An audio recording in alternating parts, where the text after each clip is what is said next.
다 같이 사도신경으로 우리의 신앙을 고백드립니다. 전능하사 천지를 만드신 하나님 아버지를 내가 믿사오며 그 외아들 우리 주 예수 그리스도를 믿사오니 이는 성령으로 잉태하사 동정녀 마리아에게 나시고 본디오 빌라도에게 고난을 받으사 십자가에 못 박혀 죽으시고 장사한 지 사흘 만에 죽은 자 가운데서 다시 살아나시며 하늘에 오르사 전능하신 하나님 우편에 앉아 계시다가 저희로서 산 자와 죽은 자를 심판하러 오시리라.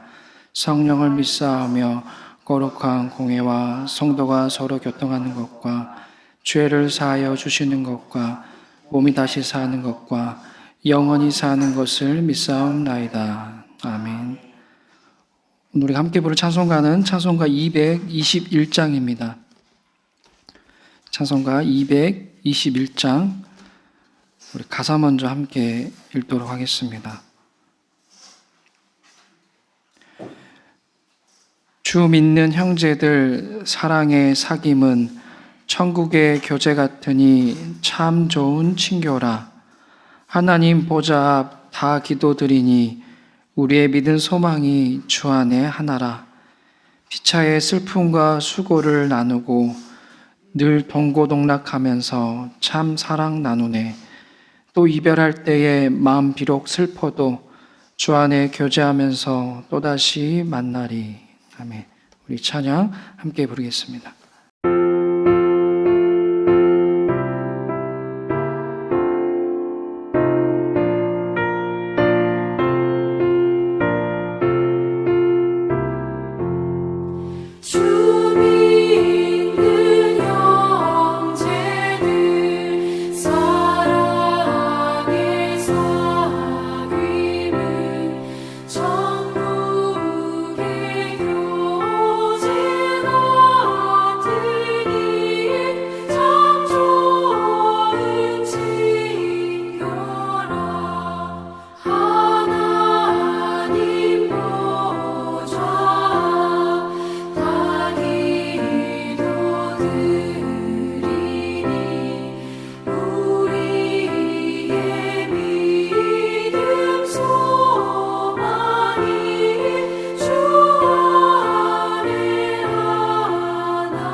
아멘. 오늘 우리 주신 하나님의 말씀은 에스겔 22장 30절에서 31절까지 말씀입니다. 에스겔 22장 30절에서 31절까지 말씀입니다. 네. 다 찾으셨으면 우리 함께 한 목소리로 하나님의 말씀을 읽습니다. 이 땅을 위하여 성을 쌓으며 성 무너진 데를 막아서서 나로 하여금 멸하지 못하게 할 사람을 내가 그 가운데에서 찾다가 찾지 못하였으므로 내가 내 분노를 그들 위에 쏟으며 내 진노의 불로 멸하여 그들 행위대로 그들 머리에 보응하였느니라. 주 여호와의 말씀이니라. 아멘. 에스겔 22장은 유다가 멸망할 수밖에 없는, 또 하나님의 심판을 받을 수밖에 없는 그런 분명한 근거를 제시하고 있습니다. 우리가 22장을 다 읽지는 않았지만 보시면은 공통적으로 나오는 문장이 있는데요. 그 문장이 뭐냐면은 여호와의 말씀이 내게 임하여 이르시되 라는 이 문장이 총 3번에 걸쳐서 나오고 있습니다. 이 말씀이 나올 때마다 하나님은 유다가 멸망할 수밖에 없는, 또 하나님의 심판을 받을 수밖에 없는 그 근거를 말씀하십니다. 우리가 1절에서 16절까지의 말씀을 보면은 하나님께서는 유다를 심판할 수밖에 없는 첫 번째 근거로서 예루살렘의 타락을 말씀하십니다. 우리가 알고 있듯이 예루살렘이라는 이 단어의 의미에는 평화의 성읍이라는 그런 의미가 담겨져 있습니다. 평화의 성읍이라는 의미를 담겨져 있는 예루살렘이라는 그 성읍에 살고 있는 그 백성들은 어떤 백성들입니까? 하나님께 택함을 받은 거룩한 백성이니까 이 평화의 성읍 예루살렘이라는 이름은 참 적합해 보입니다. 그런데 이 복된 이름을 가지고 있는 이 예루살렘의 성읍의 내면을 들여다보니까 온갖 더러운 것, 추악한 것, 또 가증하고 잔인한 것들로만 가득하다라고 기록되고 있습니다. 그래서 하나님은 예루살렘 향해서 이렇게 말씀하시죠. 오늘 우리 본문 말씀은 아니지만 우리 함께 15절 말씀을 함께 읽어볼까요? 22장 15절 함께 또 읽습니다. 시작. 내가 너를 문 나라 가운데 흩으며 각 나라에 해치고 너의 더러운 것을 내 가운데에서 멸하리라. 자, 평화의 성읍이 되어야 할 그 예루살렘, 그 성읍의 타락을 보시고 하나님께서는 심판의 말씀을 하시는 겁니다. 또 이어서 17절에서 또 22절까지 말씀을 보면은 두 번째로 또 여호와의 말씀이 에스겔에게 임하여서 이번에는 이스라엘 족속의 타락을 그 심판의 근거로 삼으십니다. 말씀드렸듯이 이스라엘 족속은 거룩하신 하나님께서 택하신 하나님의 거룩한 백성입니다. 그렇기 때문에 그들에게는 거룩하게 살아야 될 책임이 있고 또 의무가 있음에도 불구하고 그들은 오늘 말씀해 보면은 각종 금속의 찌꺼기와 같이 되어버렸다라고 말씀하십니다. 그리고 그들 향하여서 하나님 또 이렇게 말씀하시죠. 또 20절 말씀도 함께 읽어볼까요? 우리 20절 말씀 한 목소리로 있습니다. 시작. 사람이 은이나 노시나 쇠나 나비나 주석이나 모아서 풀무불 속에 넣고 불을 불어 녹이는 것 같이 내가 노여움과 분으로 너희를 모아 거기에 두고 녹이리라. 거룩한 백성이 되어야 할 그 책무를 다하지 못한 이스라엘 족속에 대한 하나님의 심판 분명히 말씀하고 계시죠. 또 마지막으로 23절에서 오늘 본문인 31절까지 말씀에서도 여호와의 말씀이 이제 세 번째로 임하셨는데 여기서는 그 가나안 땅의 죄악을 나열하시면서 그거 역시 심판의 근거로 삼으십니다. 가나안 땅은 어떤 땅입니까? 아브라함 때부터 하나님께서 약속하신 젖과 꿀이 흐르는 그 약속의 땅이 가나안 땅인데 그 땅에서 이스라엘 백성이 하나님만을 경외하며 하나님만을 예배하며 살면은 그 젖과 꿀이 흐르는 그 복이 주어질 터인데 이들은 우상 숭배의 죄악으로 말미암아 축복의 땅이 오히려 저주와 부정의 땅이 되고 말았습니다. 그들이 그 축복의 땅에 저지른 죄악은 이렇습니다. 23절 말씀을 또 쭉 보면요. 그 저주의 내용들이 나오는데 선지자들은 사람의 영혼을 삼키고 또 재산과 보물을 탈취하며 과부를 양산하였으며 또 제사장들은 율법을 범하고 성물을 더럽히고 거룩함과 속된 것을 구별치 아니하며 사람들로 정한 것과 부정한 것을 구별하게 하지 아니하고 안식일을 지키지 못하게 하였고 고관들은 불의한 이익을 얻으려고 피를 흘리고 백성들은 가난하고 궁핍한 자들을 압제하고 수탈하였습니다. 자, 한마디로 어느 특정한 집단, 어느 계층만이 타락한 것이 아니라 지금 보니까 모든 사람들이 총체적으로 타락하였다라고 하나님 말씀하고 계십니다. 이스라엘 전체가 통째로 더러운 찌꺼기와 같이 된 것입니다. 여기에 대한 하나님의 심판의 뜻은 또 분명합니다. 오늘 우리 본문 말씀이죠. 31절 말씀도 다시 한번 함께 읽어볼까요? 31절 함께 읽습니다. 시작. 내가 내 분노를 그들 위에 쏟으며 내 진노의 불로 멸하여 그들 행위대로 그들 머리에 보응하였느니라. 주 여호와의 말씀이니라. 이처럼 예루살렘 성읍과 또 이스라엘 족속과 가나안 땅에 이르기까지 이스라엘 전체의 이 타락은 하나님의 심판을 받을 만한 분명한 이유가 되었습니다. 심판을 받을 수밖에 없는 상황이었습니다. 하지만 결정적으로 하나님의 심판을 피할 수 없는 분명한 이유는 따로 있습니다. 오늘 말씀 30절의 말씀입니다. 우리 다시 한번 30절 말씀도 함께 또 읽습니다. 이 땅을 위하여 성을 쌓으며 성 무너진 데를 막아서서 나로 하여금 멸하지 못하게 할 사람을 내가 그 가운데서 찾다가 찾지 못하였으므로. 자, 하나님께서는 무너진 성을 쌓고 또 성벽이 무너진 데를 막아서서 당신으로 하여금 그 성을 멸하지 못하게 할 사람을 찾고 계셨습니다. 즉 하나님께서는 예루살렘의 심판을 앞두고 그 심판을 저지할 사람을, 그 심판을 막을 사람을, 예루살렘 성이 무너지는 그 사람을 찾으셨는데 그 사람을 찾지 못하셨습니다. 하나님께서는 에레미야 선지자에게도 그 예루살렘 성읍 안에 공의를 행하며 진리를 구하는 그 한 사람만 있다면 그 한 사람 때문에 예루살렘 성읍의 멸망을 막으시겠다라고, 용서해 주시겠다라고 약속하셨지만 한 사람도 찾지 못하였습니다. 이것은 뭘 의미하냐면 예루살렘 성읍이 멸망한 것은 악인이 너무나도 많아서 멸망한 것도 있지만 그보다는 의인이 적었기 때문이라고 말할 수가 있습니다. 의인 한 사람만 있었다면, 그렇게 공의롭고 하나님의 그런 말씀대로 살아내는, 그 말씀에 순종하며 살아내는 의인 한 사람만 있었다면 하나님께서는 그 한 사람의 의로움으로 말미암아 예루살렘 성읍을 용서하시고 그들의 죄악을 용서하시고 이스라엘 전체에 그런 하나님의 심판의 말씀 대신 하나님 회복의 말씀이 임하였을 텐데 그 한 사람이 없었기 때문에 하나님은 심판을 미룰 수가 없었던 것입니다.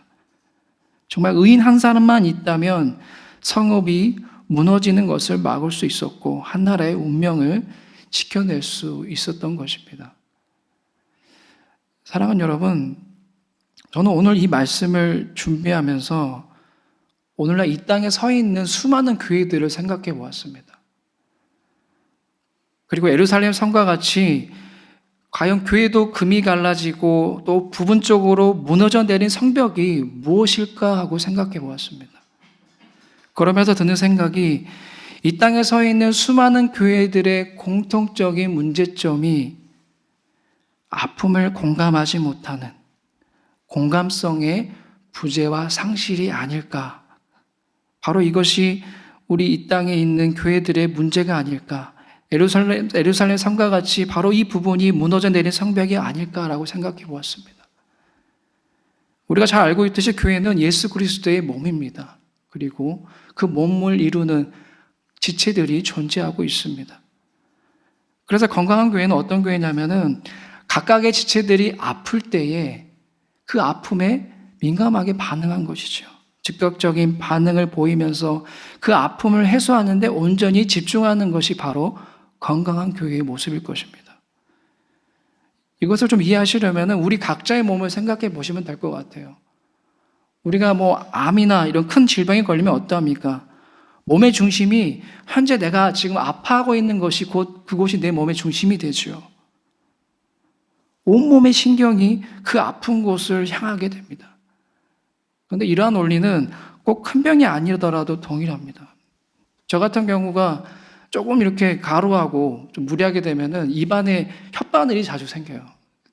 얼마나 불편합니까? 정말 요만해요. 몇 밀리 되지 않는 그 혓바늘 때문에 그게 나을 때까지 하루 종일 예민합니다. 온몸의 신경이 다 거기에 쏠려 있어요. 네. 뭐 하더라도 되게 불편합니다. 아주 작은 부위라 할지라도 우리 몸의 어딘가가 아플 때는 그곳이 바로 우리 몸의 중심이 됩니다. 그리고 몸의 모든 신경은 그곳에 집중이 됩니다. 이것이 인체의 신비이며 하나님께서 우리를 그렇게 만드셨습니다. 교회도 마찬가지예요. 하나님께서 교회를 이 땅 가운데 세우셨을 때 이 그리스도의 몸에 각 지체들을 긴밀하게 연결해 놓으셨습니다. 그래서 어떤 아픔이 이 교회 공동체 안에 들어오게 되면은 순식간에 아픈 곳이 중심이 되어서 온 생명의 에너지가 그쪽으로 집중되어서 아픈 곳을 살리게끔 우리 하나님께서는 예수님을 통해서 교회를 그렇게 세우셨습니다. 이게 바로 예수님이 말씀하시는 복음의 능력이고, 그 복음의 그 생명의 능력을 우리 교회는 온 땅 가운데, 세상 가운데 드러내야 하는 것입니다. 그런데 많은 교회들이 이 생명을 살리는 복음의 능력을 상실해 버렸습니다. 어떤 아픔이 공동체 안에 들어오게 되면은 그 아픔을 공감하지도 못하고, 공감하기는커녕 그 아픔을 부인해 버리고 배제시켜 버립니다. 하나님을 믿으면 무조건 잘 되어야 하고 긍정적으로 사고하고 행동해야 한다라는 이 복음이, 이 말도 안 되는 복음이 들어와 버렸습니다. 하지만 교회는 강함으로 강하게 되는 것이 아니라, 그런 곳이 아니라 약함으로 강하게 되는 곳입니다. 우리 예수님도 이렇게 말씀하셨지요. 마가복음 2장 17절 말씀입니다. 건강한 자에게는 의사가 쓸데없고 병든 자에게라야 쓸데있느니라. 나는 의인을 부르러 온 것이 아니요 죄인을 부르러 왔노라라고 분명히 말씀하십니다. 강한 자를 위해 예수님이 이 땅에 오시지 않은 것처럼 교회는 건강한 자를 위해서만 존재하는 것이 아니라 아픈 사람들에게 버팀목이 되어줘야 합니다. 아픈 것이 나쁜 게 아니야. 마음껏 아파도 괜찮아 라고 외쳐주는 것이 바로 우리 하나님이 기뻐하시는 교회인 줄로 믿습니다.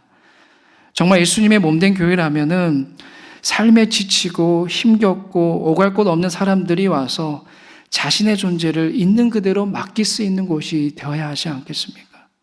또 문턱이 아예 없어서 그냥 열린 문만 밀고 들어오면 되는 그런 따뜻한 곳이 바로 이 땅에 있는 교회가 되어야 되지 않을까요? 비록 이 땅에 세워진 교회가 완전한 공동체가 아닐지라도 그 교회의 무너진 데를 막기 위해 애쓰고 또 아픈 곳에 관심을 기울이는 그 한 사람을 통해서 하나님은 이 땅의 교회를 다시 세워주실 줄로 믿습니다. 그러면 이 무너진 데를 막기 위해서는 우리가 어떻게 해야 되겠습니까? 예배 때마다 하나님의 임재를 사모하며 또 진리의 말씀 앞에 순종하고 또 기도하기를 힘쓰며 하나님의 그 사랑을 삶 가운데 실천하시면 됩니다. 우리 예단교회 지체들이 모두 교회 무너진 데를 막아서는 그 한 사람이 다 되시기를 주님의 이름으로 축복합니다. 그리고 우리의 따뜻함으로 교회가 회복되고 사람들이 그 따뜻함 때문에 교회에 모이게 되는 역사가 일어나기를 다시 한번 주님의 이름으로 축복합니다. 기도하겠습니다. 하나님, 오늘 우리에게 주신 이 말씀을 통하여서 하나님, 정말 이 땅에 수많은 교회가 있지만 과연 하나님이 기뻐하시는 교회의 모습이 어떠한 모습일지를 하나님 생각해 봅니다. 하나님, 에스겔을 통하여서 하나님이 3번에 걸쳐서 이스라엘 백성이, 그 유다 족속이 그 가나안 땅에 심판받을 수밖에 없는 그 근거를 제시하셨습니다. 그 심판을 막을 만한 그 하나님의 그 뜻을 이뤄낸, 그 뜻에 순종하며 살아내는 의인 한 사람이 없었기 때문에 그 땅에, 그 나라에 심판이 임하였던 것처럼 오늘날 한국교회에, 이 땅의 수많은 교회 가운데서도 정말 교회에 무너져 내리는 교회의 그 아픔을 아버지 막아낼 수 있는 그 한 사람을 하나님은 지금도 동일하게 찾고 계십니다. 지금 교회의 타락과 또 아픔에 공감하지 못하는 그 슬픈 현실 앞에서 하나님, 깨어있는 그 한 사람을 말미암아 하나님을 바라보며 그 말씀에 순종하며 어떻게든 그 뜻대로 살아내기를 애쓰는 그 한 사람으로 말미암아 하나님, 이 땅의 교회들을 다시 회복시키고 다시 세워주실 줄로 믿사오니 특별히 여기 있는 우리 모두가, 특별히 예담교회 지체들이 그 한 사람이 다 되게 하여 주시옵소서. 그 한 사람 한 사람이 모여서 주님의 몸된 교회를 세워나가며 주님의 온전한 뜻을 이뤄나가며 복음의 그 생명의 능력을 살아내는 아버지 놀라운 우리 예담교회 지체들이 다 되어서 하나님, 이 땅 가운데 있는 많은 교회들에게 본이 될 수 있는 우리 교회가 되게 하여 주시옵소서. 하나님, 그 한 사람이 바로 오늘 우리가 되기를 소망하오니 성령 하나님, 우리의 마음을 주장하여 주시고 또 우리의 삶을 살아내는 데에 늘 성령 하나님께서 눈동자처럼 지켜주셔서 하나님의 뜻을 이뤄낼 수 있는 귀한 믿음의 백성들 다 되게 하여 주옵소서. 예수님의 이름으로 기도드리옵나이다. 아멘. 하늘에 계신 우리 아버지여, 이름이 거룩히 여김을 받으시오며 나라의 임하옵시며 뜻이 하늘에서 이루어진 것 같이 땅에서도 이루어지이다.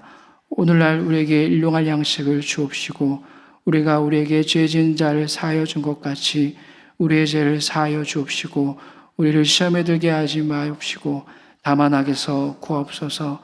대개 나라와 권세와 영광이 아버지께 영원히 있사옵나이다. 아멘.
주옵소서.